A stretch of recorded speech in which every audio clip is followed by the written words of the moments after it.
The fact that a business is exempted from tax or an entity is exempted from tax doesn't exempt them from tax filing obligations. If you run an NGO, particularly if you run an NGO, NGOs do not pay income tax. It doesn't mean that NGOs do not pay VAT. So I'm making this video because a lot of people have reached out to me to say, oh, I'm a small business. I'm an NGO. I'm not supposed to pay taxes because I'm aware that under the new tax laws, NGOs and small businesses are exempted from tax. Oh, some people say I'm an agricultural business. I run an agricultural business and I'm aware that under the Nigeria Tax Act, if you run an agricultural business, you don't have any taxes to pay. That's correct. Those are correct statements. But there are some things that are missed along the way, and I'm bringing this to your attention essentially as, an expert in this field. The fact that a business is exempted from tax or an entity is exempted from tax doesn't exempt them from tax filing obligations. That's something you need to know. So if you run an NGO, particularly if you run an NGO, we all know that NGOs don't pay taxes in Nigeria, but that relates only to their income tax. NGOs do not pay income tax. It doesn't mean that NGOs do not pay VAT. So if you are providing services to an NGO, you can charge VAT. The NGO would pay VAT. They have to pay VAT if that supply is a vatable supply. But that's besides the point. For income taxes, NGOs are indeed exempted from paying taxes, particularly if they are operating as a charitable organization or carrying out programs around education,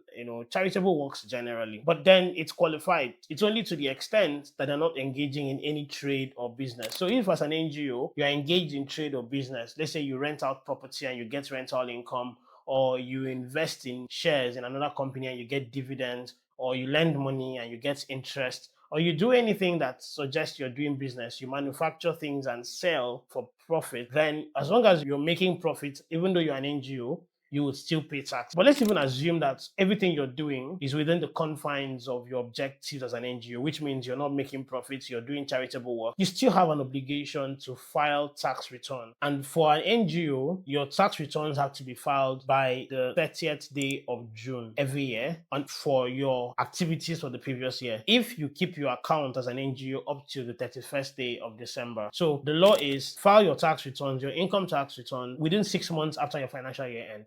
So if your financial year ends 31st December, that means you keep your account between 1st January and 31st December. By the 30th of June every year, you must file your tax returns. Even though you're an NGO, even if you have no tax to pay, you still need to file your tax returns. And that's the law. And there are penalties for not doing so. Now, you might ask, if I'm not paying taxes, then what am I filing in the tax returns? It's a valid question. Now, what constitutes your tax returns are a bundle of documents. Now, those documents usually are your financial statement. As an NGO, you need to prepare financial statement. Now, the law doesn't say it must be audited. So some bigger NGOs prepare audited financial statements, which means they get external auditors to review their books, while some just prepare something called a statement of account or a statement of affairs. Either way, you need to prepare some documentation that shows your total inflow income that year and your expenses, right? Even though you're not calculating taxes, you still need to prepare some documentation showing that you have done some activities. You're not a dormant NGO. You had some inflow, maybe in forms of grants, in form of,